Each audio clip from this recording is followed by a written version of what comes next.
जय श्री राम दोस्तों, welcome to my new channel. मस्त होंगे। तो गाइस, आज का मेरा ट्रिप है रानीखेत का। तो मैं जा रहा हूँ रानीखेत।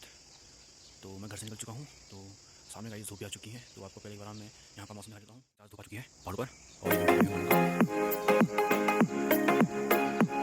और गाइस मैं चल चुका हूँ रास्ते से नीचे की ओर। नीचे चली है तो चलते हैं।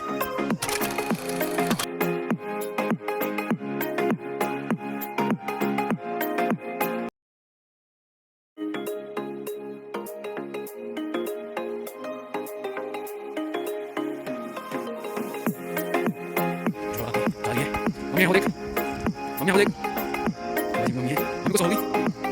मम्मी को सो गई। ओके, मम्मी कह रही भाई गाड़ी का समय हो रहा है।